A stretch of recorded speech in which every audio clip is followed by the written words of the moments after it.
Hello বন্ধুরা, এই গরমে কিন্তু অতিরিক্ত তেল মশলা খেতে একেবারেই ভালো লাগে না। তাই ভাবলাম একটু অল্প তেল মশলা দিয়েই যে রেসিপিটা হয় সেটাই আজ আমি বানাই ও আপনাদের সঙ্গেও শেয়ার করি। আজ ভাবলাম কচু ও সয়াবিন দিয়ে একেবারে পাতলা পাতলা ঝোলের একটি রেসিপি শেয়ার করি।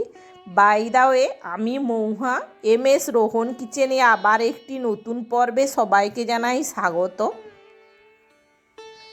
কচু ও সয়াবিন দিয়ে ঝোল বানানোর জন্য প্রথমে আমরা একটি কড়াইতে কচুটা হালকা করে সেদ্ধ করে নেব। যেহেতু কচুটা প্রচুর হড়হড়ে, তাই একটু সেদ্ধ করে জল বের করে নিলে হড়হড়ানি ভাবটা একটু কম হয়। কচুটা আমাদের সেদ্ধ হয়ে গেলে নামিয়ে নেব। ততক্ষণে আমরা একটি মশলার পেস্ট বানিয়ে নেব। এখানে তেমন কিছু মশলা দেব না, দেব জিরে ও শুকনো লঙ্কা বাটা। প্রথমে আমরা জিরে ও শুকনো লঙ্কাটা বেটে নেব। এবার ওই কড়াইটা ভালো করে ধুয়ে দিয়ে দেব তেল। তেলটা গরম হয়ে গেলে আমরা সয়াবিনগুলো ভেজে নেব। আমাদের রোহন প্রচুর সয়াবিন খেতে ভালোবাসে, তাই আমরা এই ঝোলে একটু সয়াবিন দিচ্ছি। সয়াবিনটা ভেজে নামিয়ে নেব।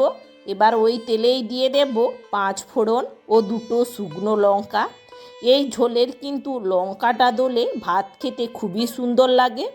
5 ফোড়ন ও শুকনো লঙ্কাটা ভাজা ভাজা হয়ে গেলে দিয়ে দেব সেদ্ধ করে রাখা কচু, দিয়ে ভালো করে নেড়ে নেব।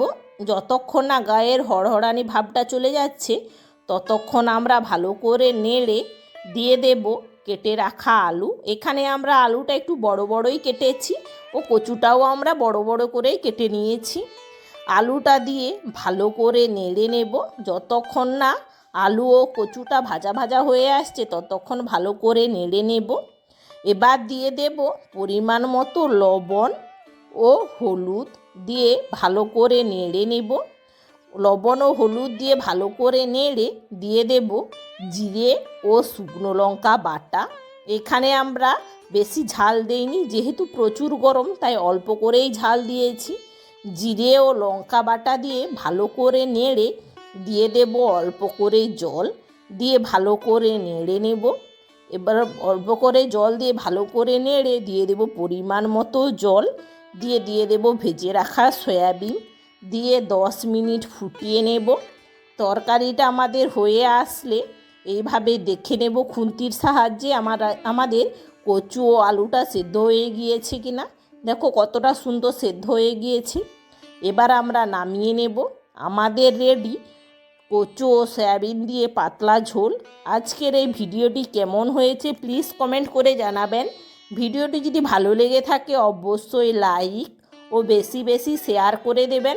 চ্যানেলে নতুন হয়ে থাকলে প্লিজ চ্যানেলটিকে সাবস্ক্রাইব করে পাশে থাকা বেল আইকনটি প্রেস করে দেবেন, যাতে পরবর্তী ভিডিওর নোটিফিকেশান সবার আগে আপনাদের কাছে পৌঁছয়। এতক্ষণ আমার সঙ্গে থাকার জন্য অসংখ্য ধন্যবাদ। দেখা হচ্ছে আবার একটি নতুন কোনো ভিডিও নিয়ে। ততক্ষণ ভালো থেকো, সুস্থ থেকো।